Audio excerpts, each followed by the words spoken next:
পৃথিবীতে সবচেয়ে দামি সম্পদ কি জানেন কি? সময়। এই সময়কে প্রপারলি কাজে লাগানো যায় কখন? যখন আপনার মন এবং মস্তিষ্ক দুটোই শান্ত থাকে। আর এই দুটো কখন শান্ত হয়? যখন আপনি সালাতে মনোযোগী হন। অতএব সালাতে মনোযোগী হন, প্রোডাক্টিভ কাজ করতে পারবেন ইনশাআল্লাহ। পৃথিবীতে সবচেয়ে দামি সম্পদ কি জানেন কি? সময়। এই সময়কে প্রপারলি কাজে লাগানো যায় কখন? যখন আপনার মন এবং মস্তিষ্ক দুটোই শান্ত থাকে। আর এই দুটো কখন শান্ত হয়? যখন আপনি সালাতে মনোযোগী হন। অতএব সালাতে মনোযোগী হন, প্রোডাক্টিভ কাজ করতে পারবেন ইনশাআল্লাহ। পৃথিবীতে সবচেয়ে দামি সম্পদ কি জানেন কি? সময়।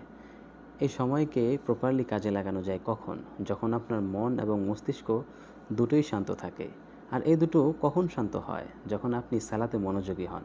অতএব সালাতে মনোযোগী হন, প্রোডাক্টিভ কাজ করতে পারবেন ইনশাআল্লাহ। পৃথিবীতে সবচেয়ে দামি সম্পদ কি জানেন কি? সময়। এই সময়কে প্রপারলি কাজে লাগানো যায় কখন? যখন আপনার মন এবং মস্তিষ্ক দুটোই শান্ত থাকে। আর এই দুটো কখন শান্ত হয়? যখন আপনি সালাতে মনোযোগী হন। অতএব সালাতে মনোযোগী হন, প্রোডাক্টিভ কাজ করতে পারবেন ইনশাআল্লাহ।